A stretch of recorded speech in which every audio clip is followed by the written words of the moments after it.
오늘의 아침 우리 주신 말씀 보겠습니다. 시편 49편 1절로 12절 말씀입니다. 하나님, 이 아침도 우리에게 귀한 시간 주셨습니다. 아버지, 이 말씀 통해서 우리의 삶을, 우리의 모습을 다시 돌아보게 인도하여 주시고 늘 지혜를 주신 하나님을 의지할 수 있도록 인도하여 주시옵소서. 부족한 점을 감춰주시고 하나님의 영광만이 드러나게 인도하여 주시옵소서. 예수님의 이름으로 기도합니다. 아멘. 할렐루야. 귀한 은혜의 시간에 오신 여러분 주님의 이름으로 환영합니다. 이 시간도 기도의 시간도 하늘로부터 임하는 지혜와 축복이 우리와 함께하기를 소원합니다. 오늘 시편 49편을 묵상하면서 함께 봅니다. 가난한 나라가 선진국보다 행복지수가 높다라고 하는 이 사실 아마 여러분 들어보셨을 겁니다. 이 사실은 여러 가지 통계를 통해서 지금은 거의 모든 사람들이 다 알고 있는 사실처럼 되어 왔습니다. 그 대표적인 예가 바로 한국의 경우이지 않는지요? 한국은 1인당 국민소득이 2만 불이 훌쩍 넘었죠. 그러나 이상하게도 사람들은 행복하지 않답니다. 그래서인지 한국에서의 가장 높은 것 중에 하나가 바로 자살률이죠. 자살률은 OECD 국가 중에서 가장 높습니다. 이 한 가지만 보더라도 행복이나 삶의 만족도는 소득이나 물질과 큰 연관이 없다라고 하는 사실을 우리는 다시 한번 볼 수 있습니다. 의식주 등 인간의 기본적인 욕구가 충족되고 또 소득이 있는다라고 해도 그 풍족함이 개인의 행복과는 그렇게 큰 관계가 없는 것 같죠. 물론 너무 없으면 안 됩니다. 먹을 밥이 없을 지경인데 행복을 논한다는 것 자체가 물론 어불성설이기는 합니다. 그러나 이런 통계는 어떤 이 기준을 넘어서 보여주는 하나의 자료라고도 할 수 있겠죠. 사람들은 이 사실을 잘 인식하지 못합니다. 그래서인지 아직 이 사회생활을 준비하는 젊은이들은 좋은 일자리를 얻기 위해서 부단히도 노력을 합니다. 좋은 일자리라고 하는 것은 곧 높은 연봉을 말하겠죠. 돈을 많이 벌기 원한다라고 하는 그런 뜻이기도 합니다. 그리고 다른 사람들로부터 인정받는 삶을 살겠다라고 하는 이야기겠죠. 문제는 이 자리를 차지하기 위해서 경쟁 아닌 경쟁을 한다라고 하는 거죠. 여기서 사람들은 주변의 다른 사람들을 보고 사회를 보는 관점이 왜곡되어 버립니다. 사람들이 기준으로 삼는 것은 자신이 꿈꾸는 자신의 목표가 아닌 경우가 참 많이 있습니다. 무슨 말일까? 사람들은 너무나도 쉽게 내가 아닌 다른 사람을 보고 그 삶을 목표로 삼는다라고 하는 거죠. 지금 잘 나가는 사람, 높은 자리에 있고 또 연봉도 많이 받으며 존경받는 사람, 바로 그 사람, 그 다른 사람의 인생을 자신의 삶의 목표로 설정합니다. 물론 이 다른 사람을 통해서 자기 자신을 돌아보는 경우가 필요합니다만 여기서 자신의 현재 주소, 지금의 모습은 빠져 있는 경우들이 참 많습니다. 성공은 좋은 것입니다. 그러나 성공의 기준이 꼭 좋은 일자리여야만 하고 돈을 많이 벌어야만 하는 것은 아닐 겁니다. 이를 바르게 인식하기 위해서 바로 지혜가 필요하죠. 인생의 목표, 바른 목표를 다시 생각하기 위해선 진정한 지혜가 우리에게 필요합니다. 왜냐하면 인생은 소중하기 때문에 그렇습니다. 다른 사람처럼 살아가기 위해서 수고한다는 것은 사실은 바보 같은 생각이죠. 그 사람의 기준이 되어서 그 사람처럼 되고자 한다면 참 이것은 불행의 시작입니다. 이는 나의 행복이 아니기 때문에 그렇습니다. 나는 온전히 나 자신이 되어야 됩니다.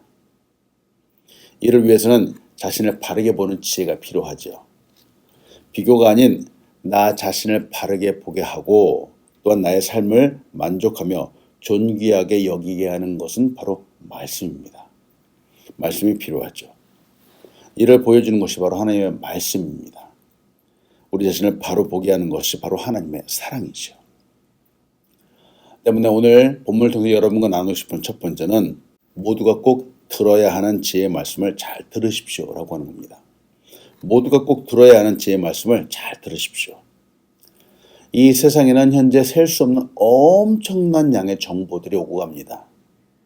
컴퓨터, 스마트폰, 텔레비전, 요새 많이 듣지 않지만 라디오 켜놓기만 해도, 틀어놓기만 해도 세상의 이야기들이 끊임이 없습니다. 건강에 대한 이야기 누구나 다 듣죠? 또 부자 되는 방법, 이것도 지대한 관심을 갖고 있습니다. 나름대로 잘 사는 노하우라고 사람들은 참 말을 많이 합니다. 물론 때로는 아주 유용한 정보들도 있습니다. 그런데 문제는 이 많은 이야기들이 모든 사람에게 똑같이 다 중요하지는 않다라고 하는 부분이죠. 어떤 정보는 이를 꼭 필요한 사람들에게는 너무나도 유용한 정보일 겁니다. 그러나 다른 사람에게는 소음과 같습니다. 그저 시끄러운 소리일 뿐이지요. 만약 내가 배가 아프다면 나에게 필요한 정보는 이 아픈 배를 빨리 치료하고 고치는 의사의 치료법일 겁니다. 내가 배가 아픈데 다른 옷에 대한 이야기 별로 소용없겠죠. 다른 일에 대한 정보도 필요 없습니다. 근데 오늘 성경은 시편에서는 모두가 다 꼭 들어야 하는 이야기가 있다라고 강조합니다. 이 지혜는 필요 없는 사람이 없다라는 것이죠. 모두에게 다 필요한 말이며 꼭 필요한 지혜다라고 말합니다. 오늘 말씀 시편 49편 1절로 4절입니다. 뭇 백성들아 이를 들으라. 세상의 거민들아 모두 귀를 기울이라. 귀천 빈부를 막론하고 다 들을지어다. 내 입은 지혜를 말하겠고 내 마음은 명철을 작은 수로 읊조리리로다. 내가 비유에 내 귀를 기울이고 수금으로 나의 오묘한 말을 풀리로다. 여기서 시편 기자는 만민이 모든 사람이 꼭 들어야 하는 말이 있다라고 강조하고 있습니다.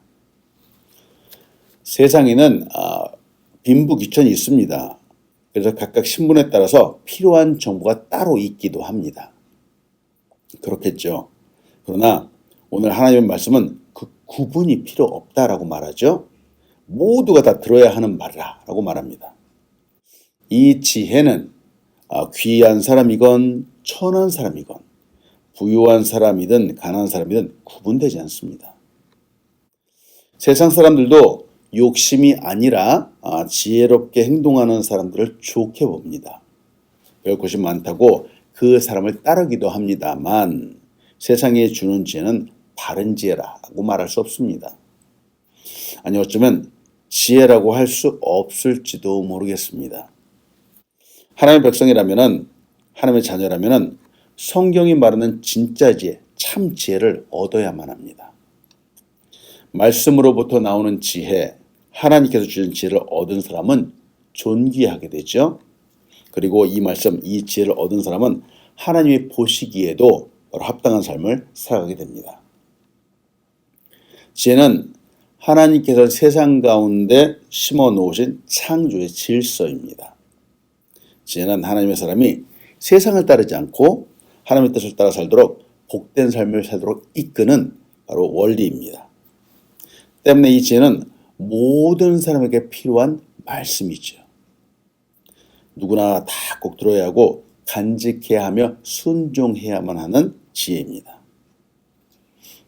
3절에서 시편 기자가 말하는 지혜 명철은 과거에 성전을 건축할 때의 솔로몬과 관련되어서 자주 사용되었던 단어들입니다. 솔로몬이 지혜왕으로 불리는 이유는 그 지혜가 하나님으로부터 왔기 때문이죠. 그 명철함, 그 똑똑함은 바로 하나님의 선물입니다. 인간의 노력으로 얻은 것이 아닙니다. 하나님께서 주신 지혜 명철이기 때문에 수천 년 지난 지금도 최고의 지혜다라고 칭송받고 있는 것이죠. 여러분 참지혜는 하나님으로부터 옵니다. 그러니 이 말씀에 귀를 기울이는 것이 가장 복된 모습입니다. 4절을 다시 한번 봅니다. 내가 비유에 내 귀를 기울이고 수금으로 나의 오묘한 말을 풀리로다. 여기서 말하는 비유는 바로 이어서 나오는 오묘한 말과 동의어입니다. 그리고 그 뜻은 수수께끼라고 하는 의미가 담겨 있습니다. 근데 이렇게 지혜를 얻는 방법 중에서 한 가지로 오늘 시편에서는 음악을 말하고 있습니다. 수금이라고 하는 악기가 등장을 하죠. 과거에 사울이 왕이었을 때 다윗은 사울 앞에서 악기를 연주할 때가 많았습니다. 다윗의 시대의 악기, 특히 이 수금을 통해서 연주한다는 것은 신령한 노래를 부른다라고 하는 의미입니다. 이렇게 신령한 노래를 부를 때는 예언을 하게 되기도 했고 또 여호와 하나님을 높이기도 했습니다. 역대상 25장 3절은 이렇게 말합니다. 여두둔에게 이르러서는 그의 아들들 그달리아와 스리와 여사야와 시므이와 하사베아와 마띠디아 6사람이니 그의 아버지 여두둔의 지휘 아래 수금을 잡아 신령한 노래를 하며 여호와께 감사하며 찬양하며 라고 말합니다. 과거에도 사람들은 악기, 수금을 통해서 연주하였죠. 그때 신령한 감동을 받기도 했습니다. 이는 곧 인생의 해답을 주는 지혜로 연결되기도 하고 또한 전쟁에서 승리를 주는 하나님의 응답으로 연결되기도 했습니다. 그리고 인생의 문제 앞에서 힘을 얻게 되는 축복이 되기도 했습니다. 저도 책을 보죠. 책을 보면서 많은 지식과 지혜를 얻기도 합니다. 그러나 책이나 세상의 지식과 지혜를 통해서는 이 단편적인 해결책만을 얻게 되는 경우들이 종종 있습니다. 근데 이와는 좀 다르게 어려울 때 그런 앞에서 찬양하며 기도하는 경우도 있습니다. 그때 저는 저의 영혼이 힘을 얻게 되는 경우들을 종종 경험하죠. 어려울 때 찬양을 듣게 되면은 큰 힘이 되어 주신다는 그 하나님의 약속이 더욱더 크게 확실하게 저에게 다가오기도 합니다. 그리고 담대함을 갖게 되죠. 여러분 이런 것들이 진짜 참 지혜이지 않는지요? 때문에 오늘도 하늘로부터 임하는 지혜, 하나님의 말씀을 잘 들으십시오. 이 지혜를 가슴에 품으십시오. 이 지혜로 말미암아 승리하는 우리가 되길 간절히 축원합니다. 아멘.